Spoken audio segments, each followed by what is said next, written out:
Buenas tardes con todos. Muchas gracias, muy amable Prensa Grupo, por habernos invitado para dar esta conferencia.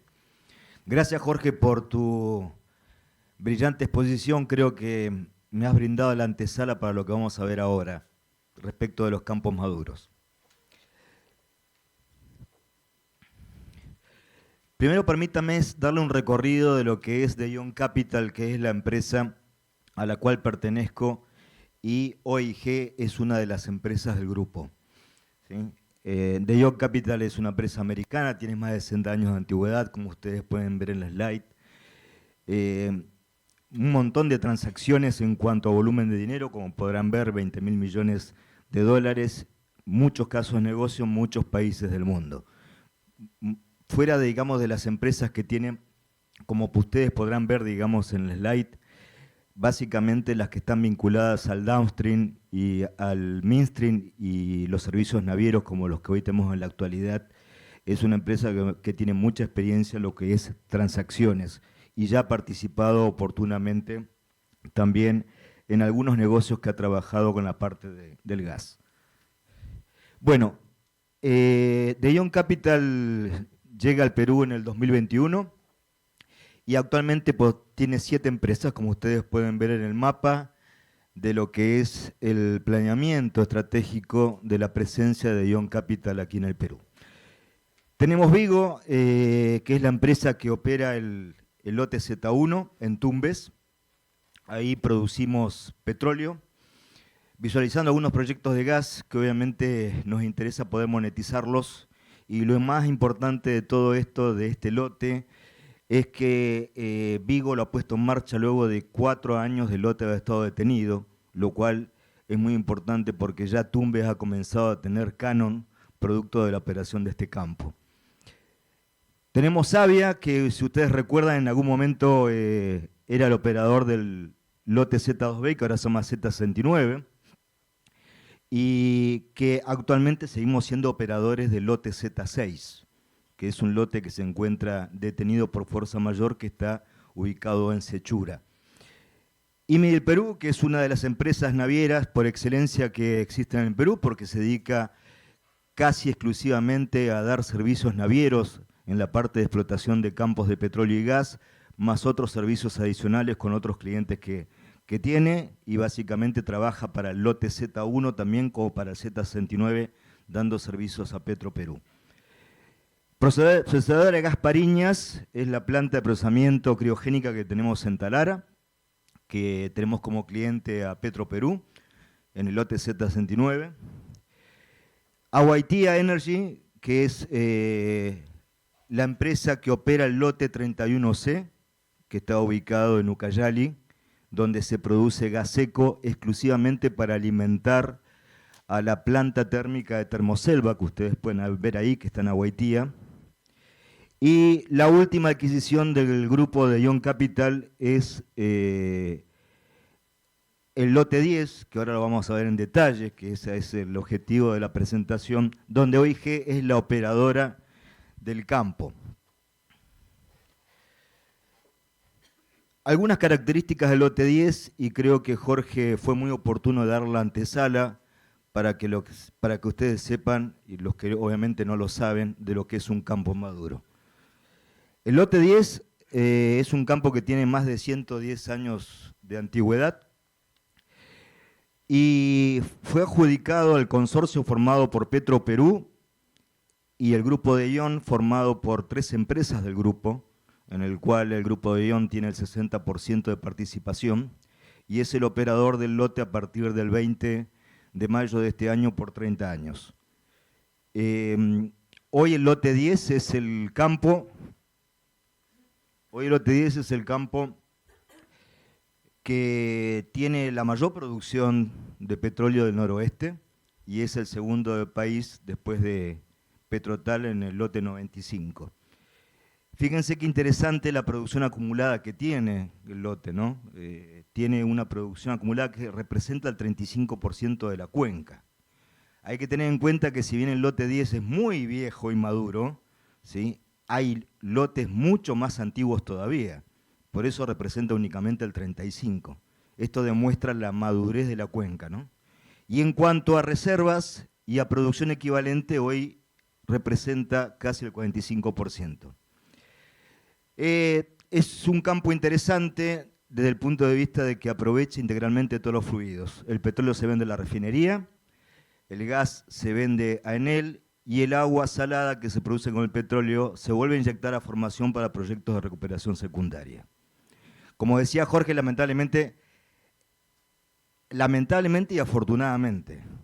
Lamentablemente tiene poca agua el campo, lo cual no permite tener más volumen para hacer más recuperación secundaria, pero afortunadamente lo bueno es que no tiene un alto corte de agua, que uno tuviera que insumir mayor cantidad de energía para extraer cada barril de petróleo. Y el área de influencia está en 5 distritos, estamos en la provincia de Talara, y estamos con los distritos de El Alto, Lobitos, Órganos y Pariñas, y tiene una superficie de casi 2.100 kilómetros cuadrados, toda la zona, digamos, del lote. El lote tiene 415 kilómetros cuadrados sobre una superficie total de área de influencia de 2.100. El lote hoy, desde que comenzamos a operarlo, para que tengan una idea, están trabajando hoy en forma constante unas 1.100 personas entre propios y contratados. De las 1.100 personas, 75% son del área de influencia. Y específicamente 66% son del distrito del Alto. Esto realmente podemos decir que también estamos orgullosos de eso, porque una de las visiones que tiene OIG y de Ion Capital es de que cada vez se vaya incrementando este número de gente que sea propia del área de influencia. Y algunos numeritos, obviamente sabemos que muchas veces los números aburren, pero es para que uno tenga una idea del impacto y de lo grande que es este lote. Si bien es antiguo, todavía tiene muchas perspectivas y ahora vamos a ver algunas de las oportunidades que tiene. Obviamente también tiene desafíos. El lote tiene 7.900 barriles de petróleo por día, como les dije es el segundo del país en cuanto a producción. Tiene muchos pozos, característicos de los lotes del noroeste, de Talara.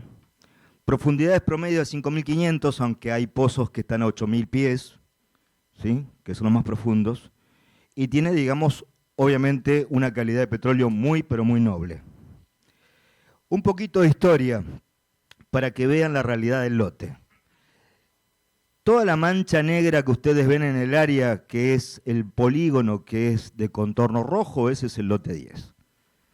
Podrán ver que hay zonas que están densamente perforadas, donde están las nubes negras, y hay otras zonas donde no hay prácticamente desarrollo, como acá, como en esta zona, o como en la zona de acá. Y si nosotros miramos un poco, digamos, el mapa comparado con la historia de producción del lote desde que inicia, en 1914, la curva verde es la curva de producción de petróleo, el campo llegó a producir casi 35.000 barriles por día de petróleo. Y si ustedes se fijan en el grafiquito, que son como unos ladrillitos, que son estos, esas son la cantidad de pozos que se iban perforando. Obviamente, fíjense, cuando llegó hasta el pico de producción, llegaban a perforarse cerca de 350 pozos. La pregunta que uno se hace es, ¿hoy se podría hacer lo mismo? Y la respuesta es sí, técnicamente, no viable económicamente. Entonces, ¿por qué? Hay que tener en cuenta que cuando el campo tuvo ese desarrollo, el distanciamiento entre los pozos era mucho mayor. Y los que estudian petróleo y los geólogos saben muy bien que a medida que uno va acercando la distancia entre un pozo y otro, ya no comienza a haber un incremento de producción, porque los pozos comienzan a interferirse entre ellos. Entonces, cada vez van quedando menos área de drenaje para que uno vaya poniendo más pozos. Entonces, el desafío es cuál es el número óptimo de pozos que uno puede hacer en un lote tan maduro como este, y aprovechando las posibilidades donde todavía puede haber petróleo remanente, y algunas de las ideas las expuso Jorge en la presentación anterior. Y lo curioso de esto, fíjense que en los últimos 30 años, 3 tipos de operadores anteriores hicieron en total 1.361 pozos. Y la pregunta que uno se hace es, bueno, ¿todos tienen buen rendimiento a medida que perfora gran cantidad de pozos? Fíjense que este operador hizo 868 pozos entre prácticamente el 2002 y el 2014. Y si ustedes ven la curva, el campo siguió declinando por más que se hicieran 858 pozos. ¿Qué significa esto? El campo es prolífico, sigue teniendo petróleo, sigue teniendo gas. La clave está dónde ir a perforar. Porque uno puede llegar a perforar pozos y obviamente los resultados no se pueden llegar a ver. Y muchas veces es muy gratuitamente fácil decir, y una empresa no perfora y por eso no tengo petróleo. Esto demuestra que muchas veces, si uno no hace bien las cosas, si no aplica gestión del conocimiento, o se nos acaban las ideas, como dijo Jorge, el resultado puede ser malo, por más que perfore un montón de pozos. Esta curva es la curva de petróleo del 2024, desde enero. OIG comienza a operar el campo a partir del 20 de mayo, entonces podrán ver, digamos, el quiebre. Los 2 colores del área, digamos, de la curva, oscuro y claro del verde, muestra, digamos, cuándo comienza OIG operaciones.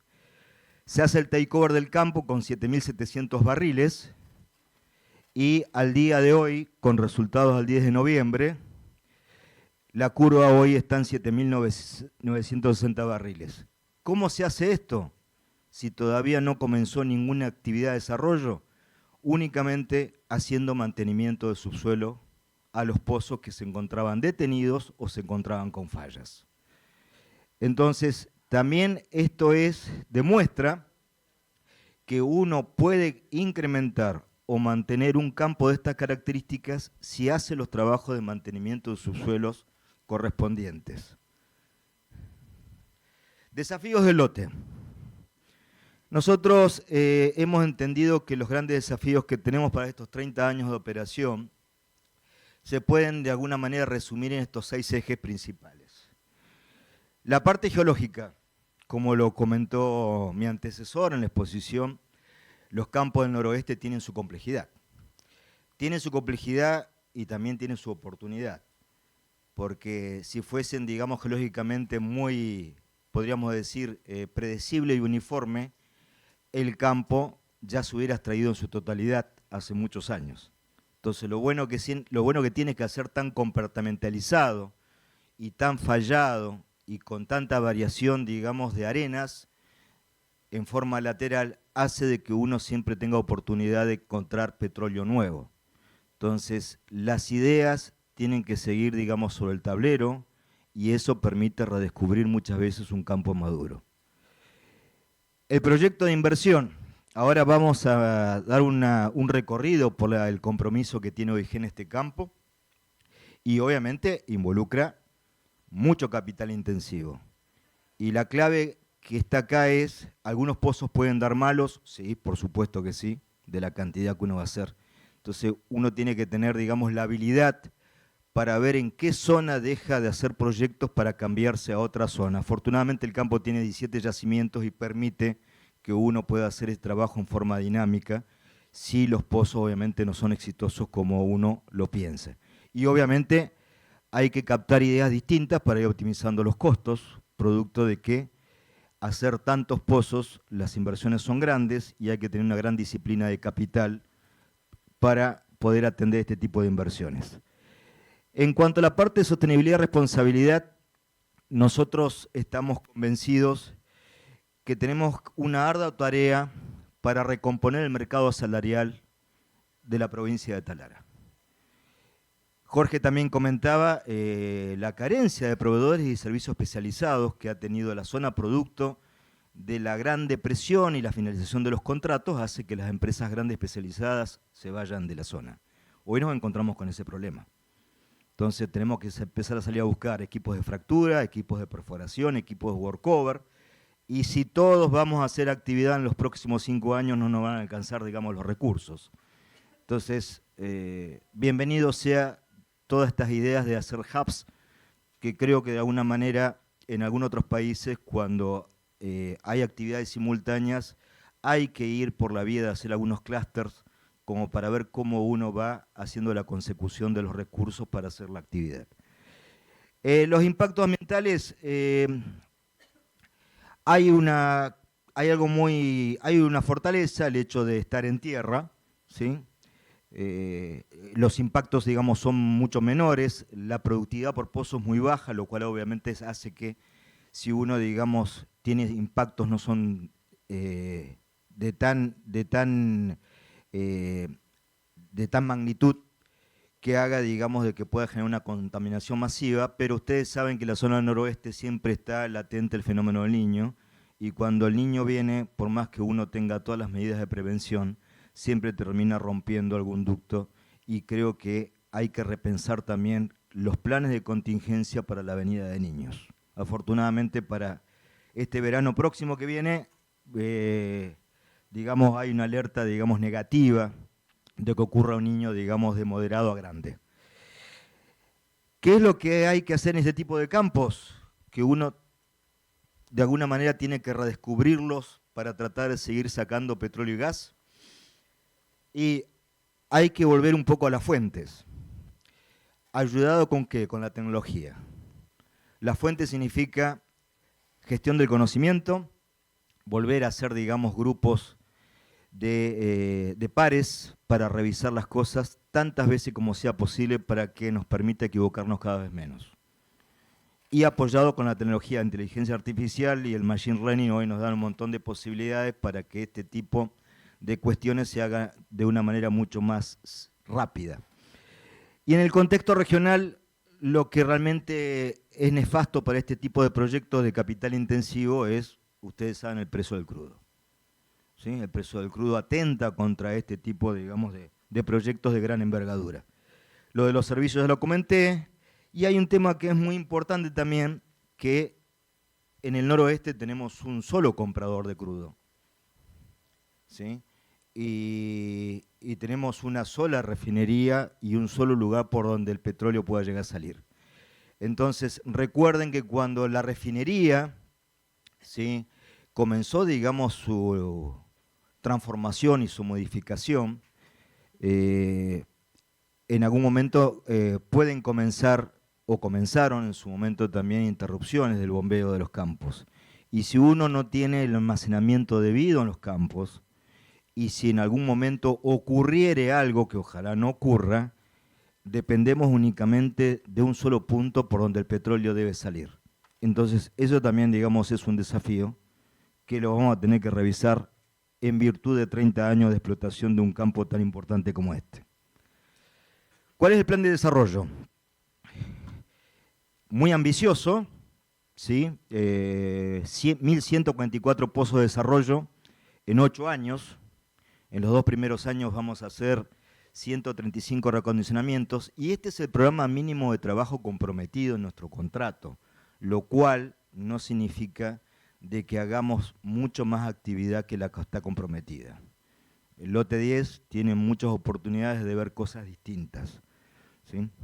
Y lo que ustedes están viendo en fondo verde son casualmente las áreas donde tienen escaso desarrollo. Entonces el compromiso que hemos tomado es de hacer varios pozos de los 1.144 en las zonas que están pintados de verdes.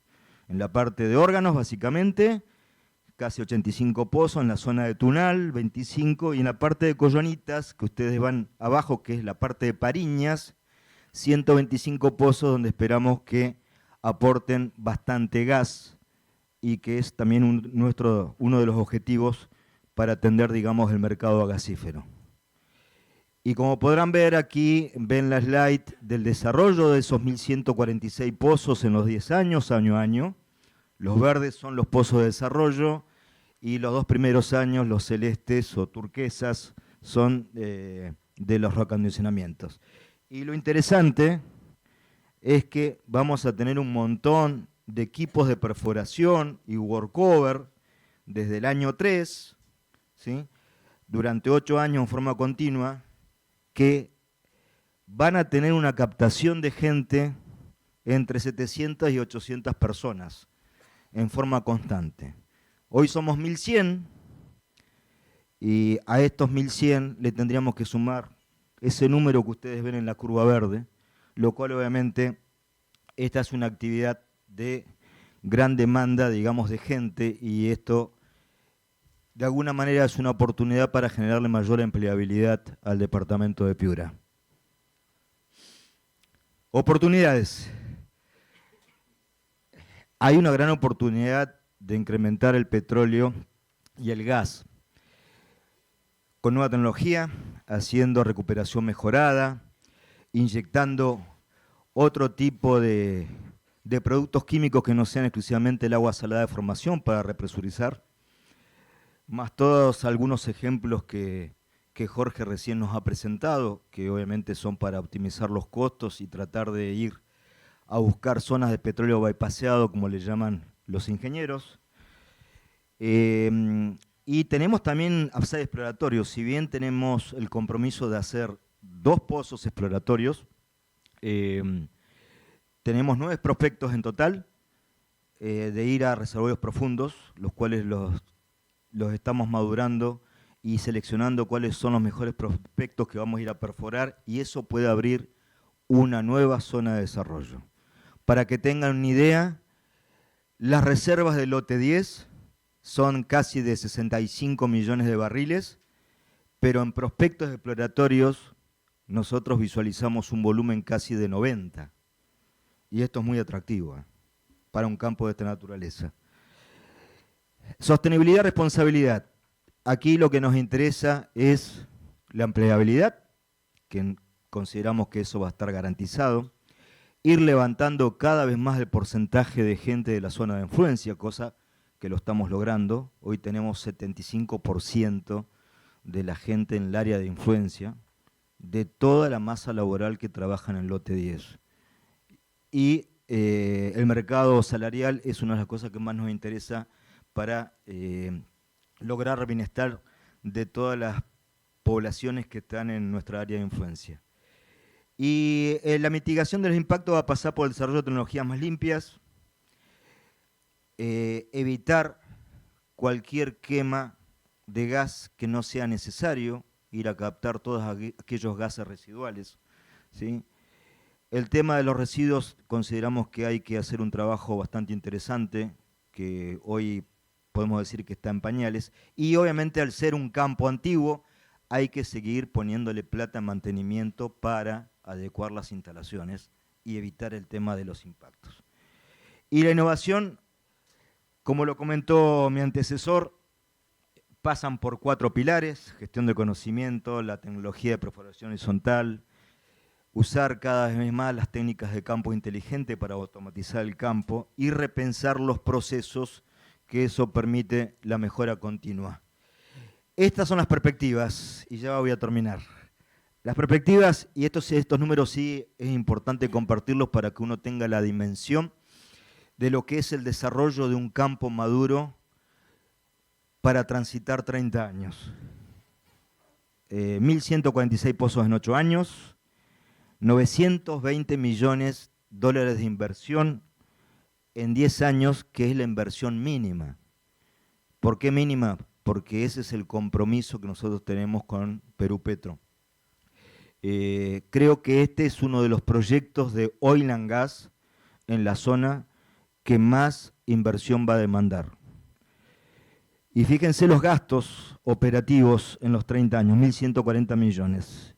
Y esta actividad va a generarle, digamos, al Estado, en concepto de regalía, fondo social e impuestos, 1.870 millones de dólares. Para que tengan una idea, en canon y sobre canon, Piura el año 2023, ¿sí? El total de todos los departamentos en concepto de oil and gas ha recibido casi 2.600 millones de soles. Piura participa con el 17 o el 18% de ese valor, o sea que Piura recibe en promedio, en concepto de canon sobre canon, cerca de 35 millones de soles por mes. El lote 10 aporta casi 15 millones, digamos, de ese valor que recibe el departamento. Y podrán ver el impacto que va a generar toda esta cantidad de gente que va a estar trabajando. Estimamos 7.500 puestos de trabajo en forma directa e indirecta. Y podremos llegar a 13.000 barriles equivalentes entre petróleo y gas como pico de producción durante los 30 años de funcionamiento. Y tenemos el objetivo mínimo de 70% de zona de influencia. Conclusiones. 4 puntos. Es un campo maduro, tiene mucho volumen, bajo factor de recuperación, tiene muchas posibilidades de seguir produciendo petróleo y gas a pesar de ser muy antiguo.